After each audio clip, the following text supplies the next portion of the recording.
Hey folks, in today's video we're going to talk about what to do when you have a tenant ready to move in. Things you need to provide them, little tips that are going to make their lives easier, which in turn makes your life easier. And we're going to go through a little bit of a list here. By no means is this an exhaustive list, but it is a really good start, and some of these are mandatory that you have to do. So I got a little list here, so pardon me for reading at times. So this is going to be a bit more Ontario specific. So the Landlord Tenant Board is what it's called in Ontario, that manages the relationship between landlords and tenants.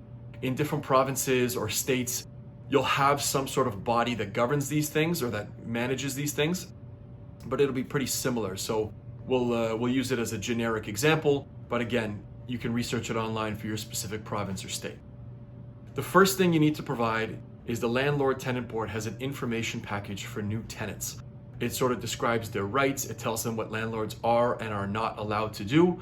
And in Ontario, we're actually required to provide this list to new tenants. So go on the LTB or Landlord Tenant Board website, super easy to find, tenant checklist, and then you can give it to the tenant on day one or before.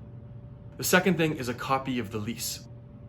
In Ontario, we are required to provide the tenant with a copy of the lease, a signed copy of the lease within about 30 days.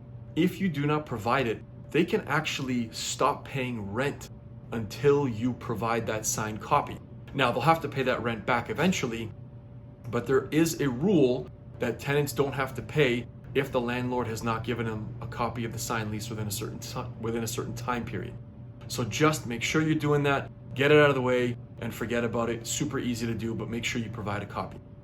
You also need to go through with a form with the tenant, either before they move in or on the day they move in, and walk around the unit and notice any deficiencies, any scratches, any marks on the wall, things that they are moving in with already there.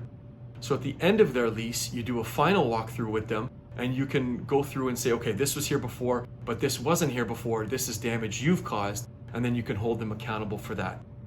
It's super important to do this walkthrough so there's no confusion later about what happened and when it happened and who did it, and that way you can avoid a lot of headaches and you can know what they're responsible for paying for, or what's just sort of, normal wear and tear. The next thing you need to do is provide them and show them when you're doing that walkthrough where the smoke alarms are, how to make sure that they're in working order, and let them know they're not allowed to tamper with it. They're not allowed to touch it or do anything unless you've given them consent to do so.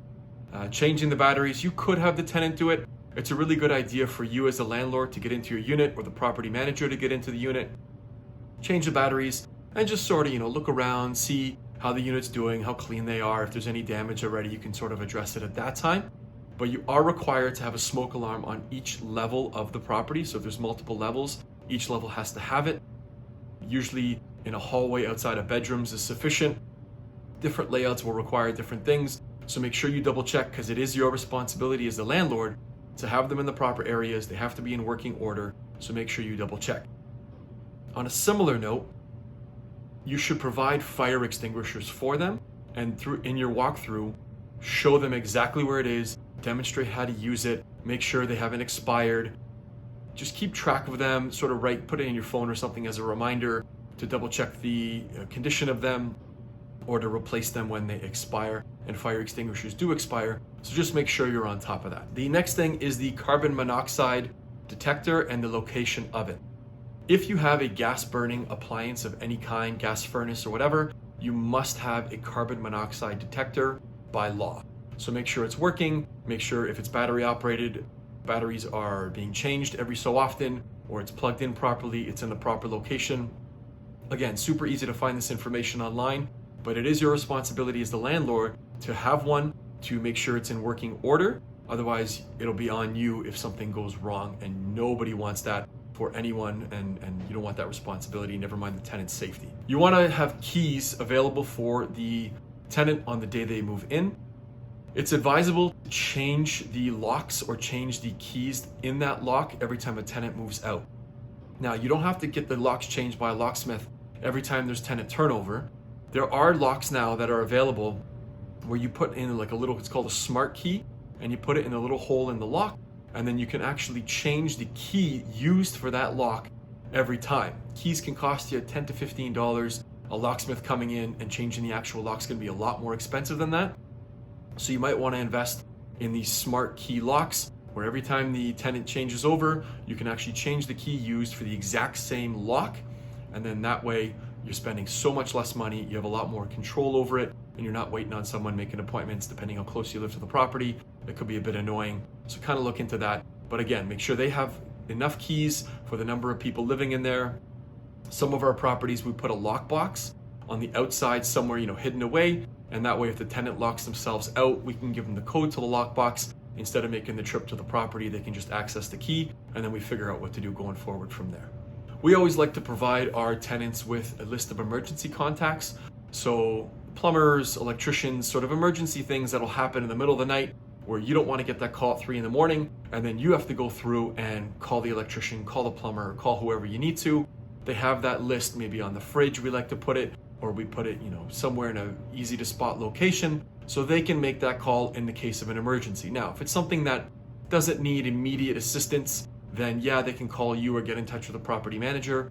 But there are certain instances, like if there's water gushing out of the faucet, you don't want the extra time that it's going to take for them to call you, call the plumber, explain it. Maybe you have to give a detail. You got to call the tenant back, just get it over with, call the plumber, get it done. So having a list of the emergency contacts, maybe local hospital numbers or locations, local taxi numbers. We like to provide everything they might need in a moment of panic. So it's nice and easy. They go to one location and they can actually, take care of themselves to a certain extent, make sure they're okay or the property's okay without taking time and delaying what needs to be done immediately. I also like to provide a schedule of the garbage, recycling, and compost pickup. So someone moving to a new area, it's kind of a nice thing to do for them. It's like someone was going to an Airbnb for a week. You have the list of how things work and what the schedule they work on.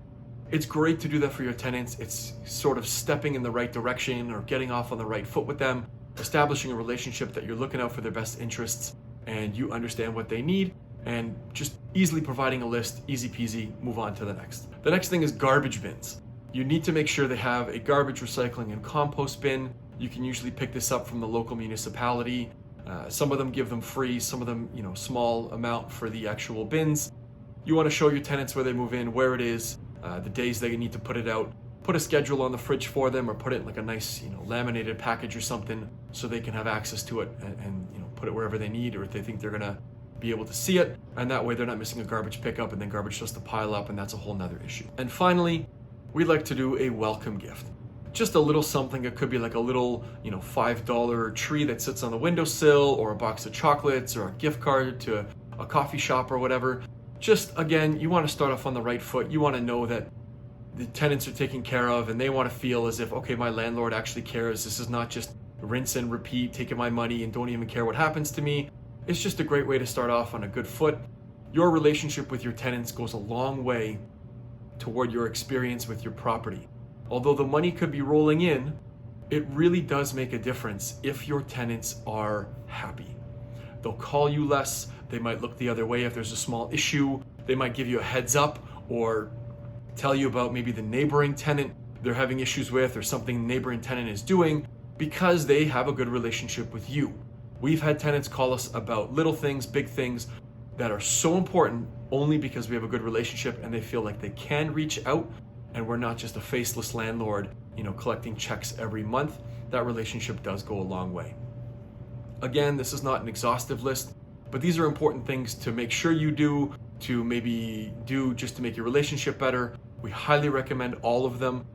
If you have any questions, by all means, reach out, openbookinvestors.ca. If you got value out of this video, click the like and subscribe button below, hit the notification bell so more people get this kind of video and so you don't miss any more content like this.